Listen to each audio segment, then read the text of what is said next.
Hello, everybody, and welcome to the Magical Learning Podcast for this week. The Magical Learning Podcast is a podcast that takes important topics in business and life and has a lighthearted look at them.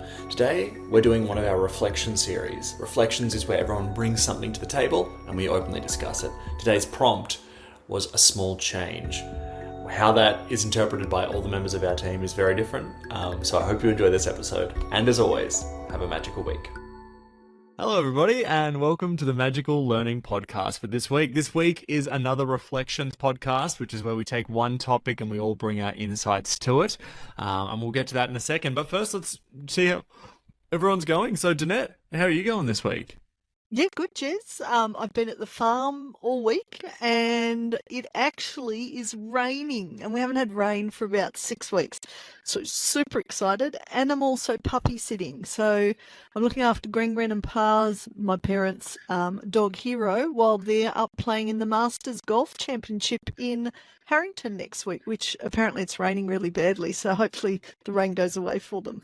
But Kanika will share a social media photo of me and Hero next week.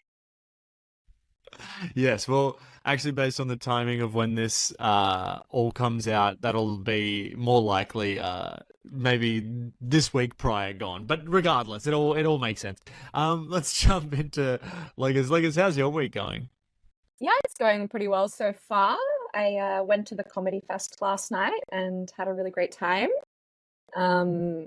I was telling this to Mum. I can't quite remember her last name, but Melanie Breakwell, I want to say. She's a New Zealand comic, but she was amazing. Her set was so good. So highly recommend for any listeners in Melbourne to go check her out. But yeah, been good otherwise. Nice one, Leggers. Well, always good to have you on the podcast. And as always, I think the Comedy Fest will be still on. So if you're in Melbourne, go check that out. And let's jump to Kanika. Kanika, welcome back to the ML podcast. How are you going this week? I'm going really, really good. I have had a week where I've managed to get a lot of work done in a reasonable amount of time. So that's been really lovely. Having the sun out every now and then has been really nice as well. I read a really nice book yesterday, which was really cute. So it's been a good week, I'd say. Amazing. Well, it's always good to get some reading done. Big popular thing here at Magical Learning. And so great to have you back on, Kanika. Always good. And let's jump over to John. John, how are you going this week? Not too bad, Jess. Hi, everyone. Sorry it's been a while. I don't know, Tom, it's just cash work has expected me to actually do some work, which is, I don't know, I'm sure it's not what they pay me for. The week's been good. We've just had our bathrooms renovated, which has been fantastic, and they're finished now. So, yeah, we don't smell as much as what we used to. Well, that's great news, John. And it makes me also happy that we're doing this through Zoom, you know? Awesome. Well, let's jump into today's topic. And so today's topic, what we're going to be talking about today is a small change. Now, this can mean anything to many people, but I thought let's start at ChatGPT, just to see what ChatGPT says when I ask it to think of a small change. So, it could mean anything to you. To ChatGPT, it means an incremental adjustment, minimal impact, subtle difference, incremental improvement, and low magnitude. So just good definitions there. No specific events or anything, which is good. So I think why not just start with you, Danette? When you think of the phrase small change, what kind of comes to mind for you? Well, I thought about a time, and this is to do with change in self-belief. When I was at school, I had this story about I sucked at maths basically, and which meant that I didn't do well at math, and then did accounting and failed accounting 1. And I remember after I'd finished my degree, and actually passed accounting 1 on the second attempt, that I read something by Tony Robbins, and Tony Robbins talked about your learning preferences. And I read that, and with that reading that you could be more visual or more auditory, more tactile, that I actually was a visual learner learning in lecture theatres where it was mostly auditory processing. And so I struggle because when I listen to people, I have to write it down in order to remember. So that's part of how I learn. And so that reading that model, which is just 3 elements, your visual, your auditory, or your kinesthetic, so he calls it the VAC model, was enough for me to actually take a small model and make a massive change in my self-belief that it actually, I wasn't dumb because I actually thought I was really stupid. I was just using a preference that wasn't mine. So it allowed me to adjust how I learn. And in my master's, I did heaps better because I used my preferences. But the other thing it taught me was notice the chatter in my head, so my self-belief. And when something isn't supporting me, to make small changes. So I love Carol Dweck's language of, I haven't got this yet. And so now I just remember, I notice if I'm not supporting myself through my internal dialogue, and I will change it to, I haven't got this yet, or I've got something more to learn. But I don't now just go, I'm stupid, for argument's sake, which is literally what I used to say to myself around math. And now I also look for little bits of evidence to prove that the more positive self-belief is actually what's going on. And so just tiny little things, those tweaks have taken me from feeling like I'm stupid, literally, through to now just going, well, I haven't got it yet. I'll just keep learning and growing little bit by little bit. So that was my story. That's a great one there, Danette. And I think, if people are visual learners and they want to learn visually on this podcast, jump over to Spotify where we have the video stream available. So that's good. Always want to plug that. But no, that's a good one. And it's an important one for people to know that small changes, which even might seem small, are huge changes in this case with the learning, and what have you. Does anybody else have insights on this that they want to chat about? Yeah, I want to throw something out there, and it's just using that term yet. I haven't got it yet. To me, that's really important. Suddenly you're going from the negative of, I'm stupid, I can't do it, to haven't got it yet, which means, okay, I could get it. I have the potential. I can grow, I can expand. And that's to me is, words are, and Danette yourself, the words are such a powerful mechanism of and the words we use. Do you listen to what you say? And how can you change those words to make them more empowering? So yeah, the use of the word yet, to me is a big one. I also just wanted to say, at least with me, I usually go into projects and I want it to be perfect sort of the first time I attempt it. And I think the yet for that is also important to say, it's okay to try things and fail at them because you're getting ever closer to the yet. So, I think that's good. Nice one. Yeah, thanks for that, everyone. Well, if we don't have anything else on that, let's jump on to our next one. I'm happy to go next if people want. I was thinking one small change. This is something that I've been thinking of recently. I've told Kanika about this idea, but I just think it could be pretty fun. I like the idea of one small change we could make that could make everyone's life a little bit better. And you'll be a good person to talk about this, Danette, given where you live. But basically, if we took every second street in a city and turned it into a mini sort of farm for that area, right? So between the 2 streets, that would now create that sort of what was 3 streets now becomes 2. In that area, you're kind of making eggplants, pumpkins, strawberries, whatever, seasonal stuff that can keep going. But I think what it just does is there's more nature going on in the city, which is nice. B, it creates a nice sort of new type of job for farmers. If they want to come in and sort of do a bit of city life, they can also do that now. And then I think C as well, knowing that you have food no matter what is just sort of a nice feeling. So that was my small change that I was thinking. But Danette, you live on a property that actually does have food available all the time. So what's that like? It's awesome to go outside in the morning and pick fresh beans that you're going to eat that night. Or at the moment, I've got some jalapeno chilies working their way, and I've picked all my tomatoes for the season, so I'm now making them for seeds for next year, next season, which I'm really excited about. I love that idea because also think about people who might be struggling to, whether it's feed themselves, feed their family, to have that. And I know in the US, in some of the areas where there's not a lot of wealth, that those garden plots have actually brought people together. They've sort of got to know neighbours and stuff like that. It's reduced things like graffiti and crime because the community is working together to grow things. And there's a lot of science that when we get our hands dirty in soil, that actually soothes our stress response. So it's something that is part of what we do. And the fact that there's lots of greenery around it, around us in that sort of idea, again, is a really great way to soothe our brain in terms of stress. Because when our brain sees blue or yellow or green and brown, our brain tends to go, because it signifies what we would see in nature. So I really love that idea.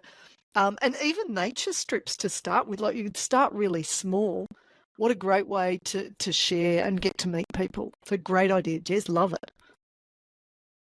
Nice, thanks, Danette. Does anybody else have any thoughts on it?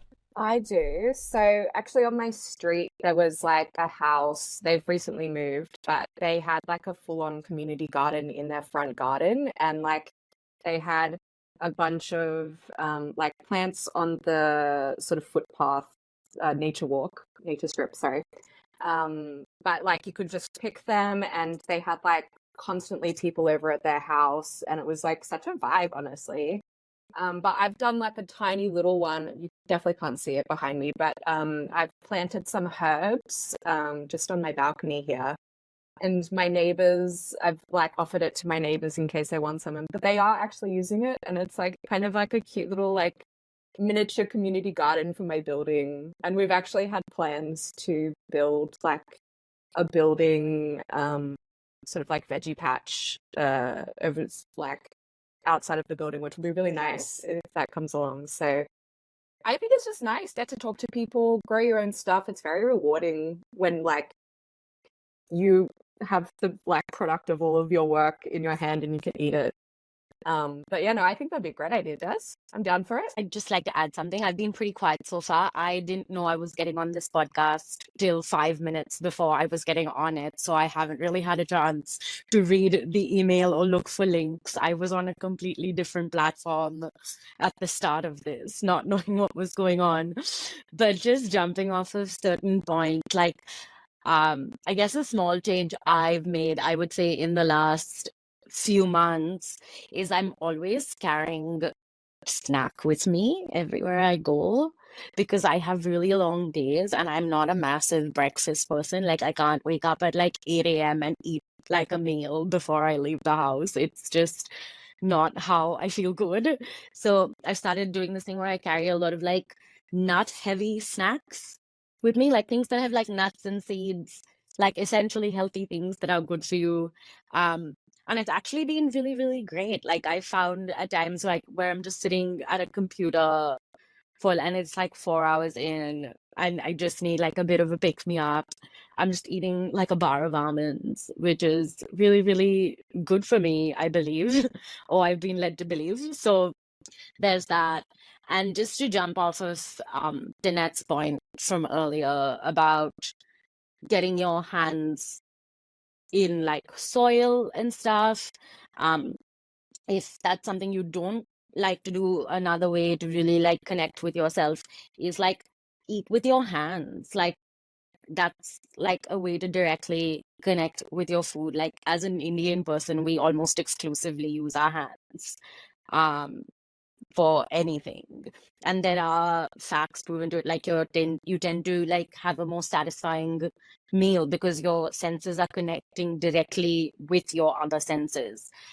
You tend to eat slower because you're using your hands instead, and like temperature makes a difference, so you're not scarfing down your food. I've actually written an article on this. You can read it on culinarymag.com. But yeah, there are so many benefits to eating with your hand. And that's like a small thing, like it's a small change you can make if you want to really sort of mindfully consume your food. But yeah, that's me. Yeah, and that's exciting as well because I mean, also there's a lot of good foods that naturally eat, that you can eat with your hands. Just if you want to jump straight into it, anything from a chicken wing, if you want to dive into that way, but you can eat anything with your hands, really. Yeah. Does anybody have any thoughts on that one?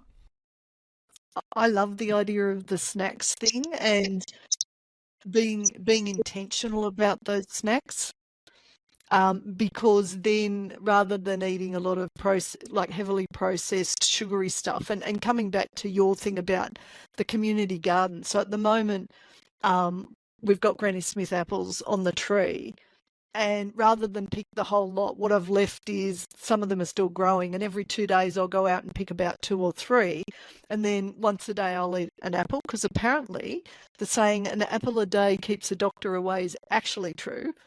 And so I'm going, that sounds like a good idea to me. So literally picking them fresh off the tree, eating them, and just enjoying that beautiful, how good is this? It literally has been picked 2 minutes ago. And I've been sending it off, like mum and dad went off to the golf, so I sent some apples off with them. So sharing that as well, I think is a great thing. And yeah, imagine walking to work and like Leg said, that garden where you could just pick something as you're wandering past that's way more healthy than trying to eat something that's lots of processed. So I love the idea. Obviously, some people are allergic to nuts, but I love things that have got lots of nuts, dried fruit and stuff like that, yeah, are way more healthy than the processed stuff. So loving these ideas and how they're sort of coming together too. I Yeah, think we absolutely. too, Kanika, you don't eat breakfast. I went through a long time of life going, well, breakfast is the most important meal of the day and you've got to have it and blah, blah, blah. And I think over the last 7 or 8 years, I've gone well away from that and don't eat breakfast. And I cope. That's not exactly, I'm not fading away to a shadow by any means. So it's also that listening to your body and listening to what works for you and whether you're a breakfast person or a night or a morning person or a nighttime person, whatever. Finding that what works for you becomes really important because those small changes can make a huge difference in your output of work, in the way you behave, and your thought processes and everything. So, yeah, I mean, those sorts of things are really important. There is so much to unpack. Like, there's so many other points I want to make in terms of what Leg has said, Danette said, and it's like, okay, where do I stop? Where do I start?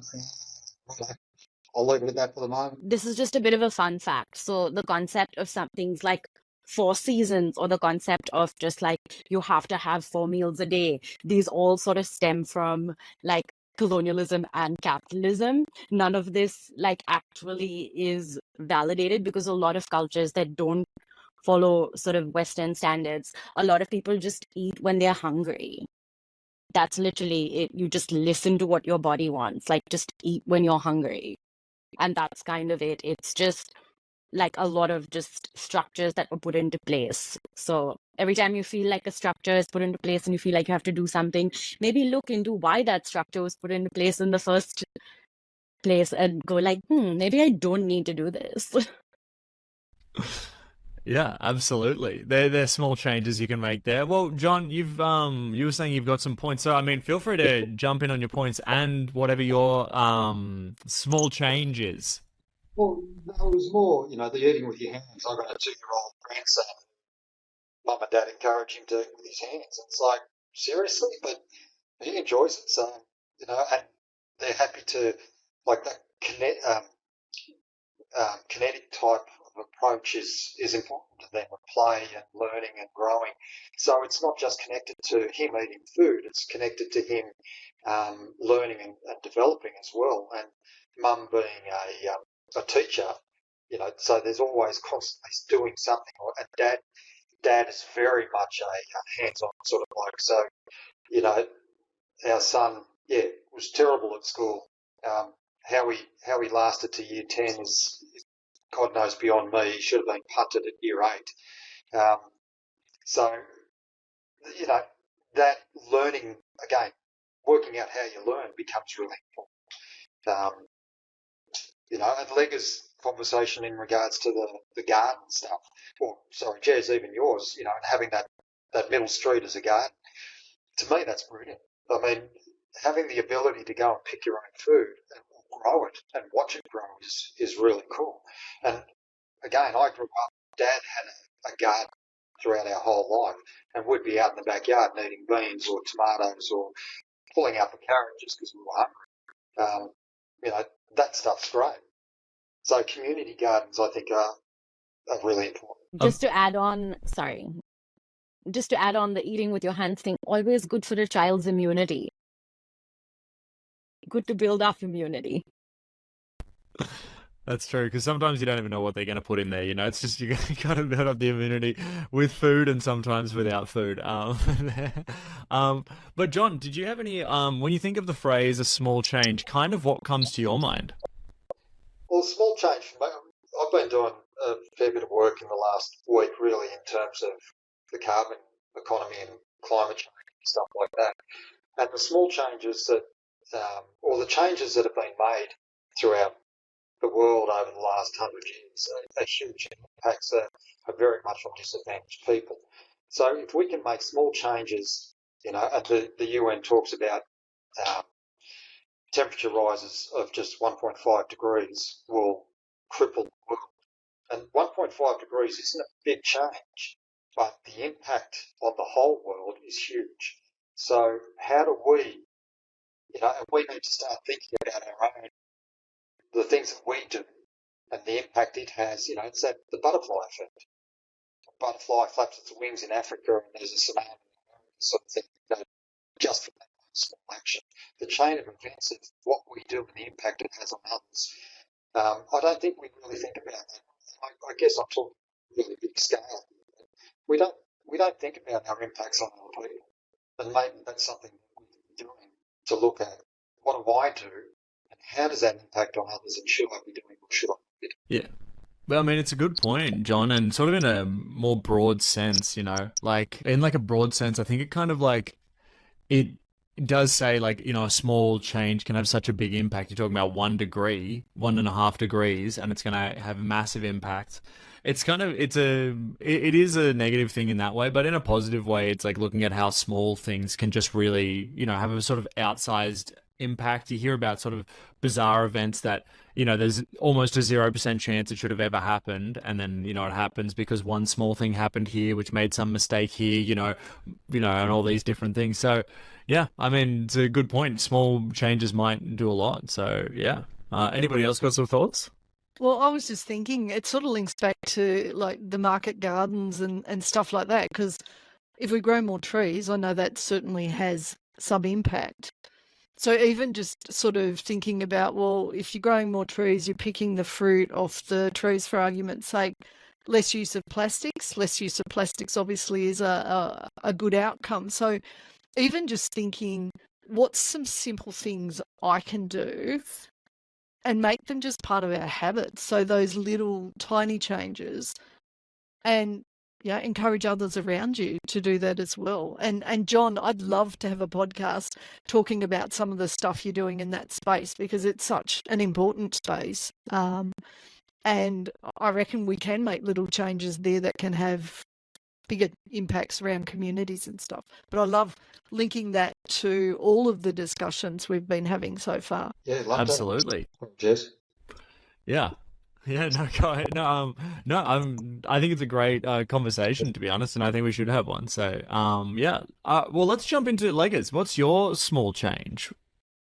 Mine is a bit different, but basically I was watching at nighttime, watching TV and scrolling on my phone while I was doing it, because I live alone, and it was just sort of becoming a habit. So I started taking up knitting in order to keep my hands busy so that I couldn't look at my phone. And then I realized that I was looking at the knitting and I couldn't really look at the TV. So I changed to audiobooks, so that you can sort of have the story in the head, but watch what you're doing with the knits. And I have found that that's been actually a really good change for me, because I'm also making myself some little winter clothes while I'm at it. But it's just better to get me off like my phone a little bit in the evenings and read some more books, which I also wanted to be doing. And I've not really been an audiobook girly in the past, but I've sort of found that when I'm trying to do things and actively think, I can't do an audiobook. But when my brain is sort of just like resting and I'm just doing something with my hands, I found that audiobooks can be really good. So that was my small change, just to, read a little bit more, spend a little bit less time on social media, and doom scrolling. And yeah, I've powered through the entire Bridgerton series. That was my like, intro to it, but it was really good. So yeah, no, that was my small little change, but I found that it's actually been quite good. Yeah, I mean, that's a great one. Like, it's because you're kind of killing two birds with one stone there, I feel like, with the knitting and the learning. You're kind of doing a lot there. So that's one change that's actually helping two things. So good thinking. I love that little change of getting off the phone, because it is like they're designed to be addictive, particularly the social media.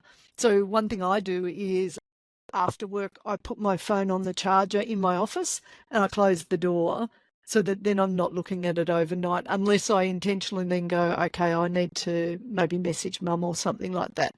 So I'm curious, what's one thing people do with their phone that they get that distance like Allegra did with the knitting? Has anyone got any other great tips? I mean, one that I've tried that I do sometimes if I feel like I'm getting too much screen time is that I try and sort of avoid the worst parts of Instagram, but keep the best parts, which is the messaging and occasionally seeing interesting stuff. Is that sometimes I just open, like I'll just do this over the course of a day, but I will just open the app but not scroll. So you just have access to what's available on that home screen. So it's one post, maybe 3 stories, and the messenger feature. And if you also, if you want to be creative and create something, that feature's still there as well. But you're then sort of eliminating the scroll factor, and it's still giving you kind of like a sort of mini version of the app. It's almost like the free version of the app, and the regular scrolling version would be the subscription. But yeah. Something I do, I feel like I do a few different things. I kind of have like a weekly screen time report that I get at the end of every week on my phone, and like I always try and beat it, like to get it lower the next week. I just like unfortunately like do a lot of work on my phone, like all my email, all my work messaging apps. I do a lot of social media for work as well. So there's that. But I've also set timers on some of my more addictive social media apps. So after, like, for example, my Instagram has like an hour and a half on it a day. So when I exceed an hour and a half, every time I want to log on to the app again, I get like shamed. So there's that. Um, and another thing I do is I set this up last year for certain nights that I was working, but I kind of like let it be in place where my phone automatically goes on to a do not disturb mode on certain days. So like sometimes after like 6 p.m., I'll put my phone on do not disturb. So no, I can't even see any messages that I get. So like if I'm looking at my phone, I'm only looking at it because I want to and not because I have a notification. And I feel like I do so many other things to not look at my phone. I obviously read a lot, so I don't look at my phone. Um, I also have stopped watching a lot of TV, so I'm not, the only screen time I get is my Kindle and my books, I guess, if you can count that as screen time. What else do I do? Oh, I have no notifications on any of my social media apps other than like my Facebook Messenger. Not a single social media app of mine notifies me when I get a message. And I feel like I've had this in place forever. Like I don't think I've ever had a social media app on with a notification. So yeah, I do several things to not look at my phone. So Nice. I don't have a lot of social media because I'm apart from that. But yeah, the notifications of emails that come through, and I've got, I think, 3 different platforms for emails, or 3 different ways emails come into me. It's for 3 different businesses or stuff, and it's like it drives you nuts. So turning that off was one of the best things I did. The other thing I'll do is actually go out of the house without my phone. I can't remember someone dying when that happened. So, the notifications or the phone calls you get aren't super important. And I guess having grown up as a kid where the phone was actually attached to the wall, or, so you couldn't take it with you anyway, that's okay. You get that anxiety when you first do it, and then you get used to it. But leaving the phone at home and ducking across the shops for 10 minutes or half an hour or whatever, yeah, it's actually quite good. So for those who use Outlook as an email, there is a setting when you go to send, which allows you to send later. And so one of the things that I very deliberately do is not send emails at night and not send emails over the weekend to give the team space to actually have a life. So in terms of if you're working with others, thinking about when you send emails, because if it comes to people at night and they're checking their devices, or it comes over the weekend, you disrupt their space to actually have time off. And I think that's super important in this really busy world. So the more we can have, like John said, those walks where you don't have a phone, or you go to the shops and you don't have your phone, turning the notifications off, the do not disturb, all of those, great advice. So thank you. Amazing. Well, we're almost at the end of the podcast, but I just wanted to kind of highlight how different our answers were and how cool that is. So the topic was a small change. ChatGPT gave us literally just definitions of a small change. Mum went for self-talk and visual learning. I went for the garden. Kanika went for having snacks on you and eating with your hands. John went for climate things and how small changes can impact the world. And then Leggers went for audiobooks. So I feel like we did a really good job of covering a lot of different topics. I just wanted to go just quickly around the room, grab some final thoughts on just the topic of a small change. So I'll start with you, Jeanette. So great topic. And I think for a lot of people who are not where they want to be in their lives, start small. Whether it's a self-belief, whether it's a garden, whether it's thinking about I want to make a difference with climate change, less social media, using my hands, having snacks, whatever it is. And one thing I'd really love to say is I love these podcasts because three words, small change, well, 2 words actually, small change.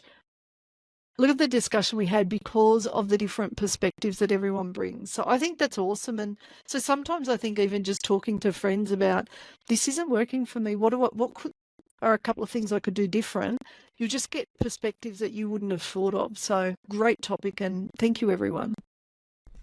Good one. Thanks, Danette. Leggers, any final thoughts on today's conversation and the concept of a small change? I think, just to follow on from Mum, or Danette, sorry.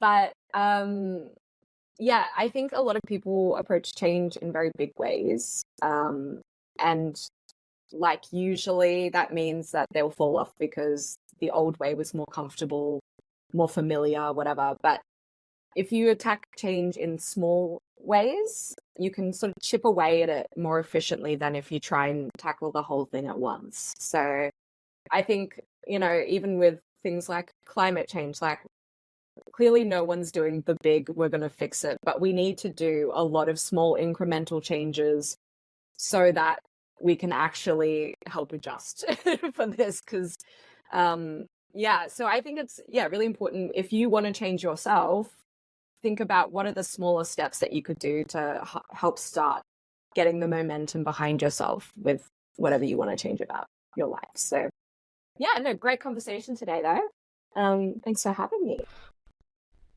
No worries. Great job, Leggers. Thanks for being on. Kanika, any final thoughts you had on today's conversation and the concept of a small change? I think change, however big or small, sometimes can be hard, and sometimes we're not always successful in doing it. Like, say you've made a small change and you've consistently done it for like 3 days, but on the 4th day, it's just really, really hard. Even if it's like the smallest thing to do, I'd say just give yourself some grace. That's my only takeaway. Like, change is important, but it's okay also. Awesome. Well, thanks, Kanika, and great to have you on the podcast again. And John, any final thoughts on today's conversation and a small change? Yeah, as ironic as it is, change is the only constant in life.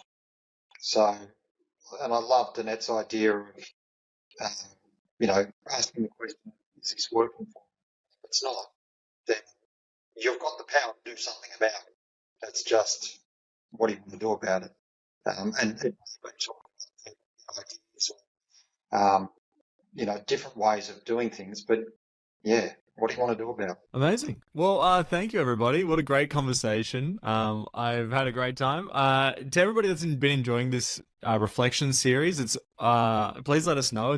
We're just trying something out, and we're almost at episode 200. So there's a lot of good episodes to go back and check out. I think we're above 197 now, so we're right in the final thick of it. So that's very exciting. So thank you to everybody that's been on the ML podcast, and everyone that's been a great guest. We are loving to do it. So as always, thanks for sharing, everybody, and as always, have a magical week.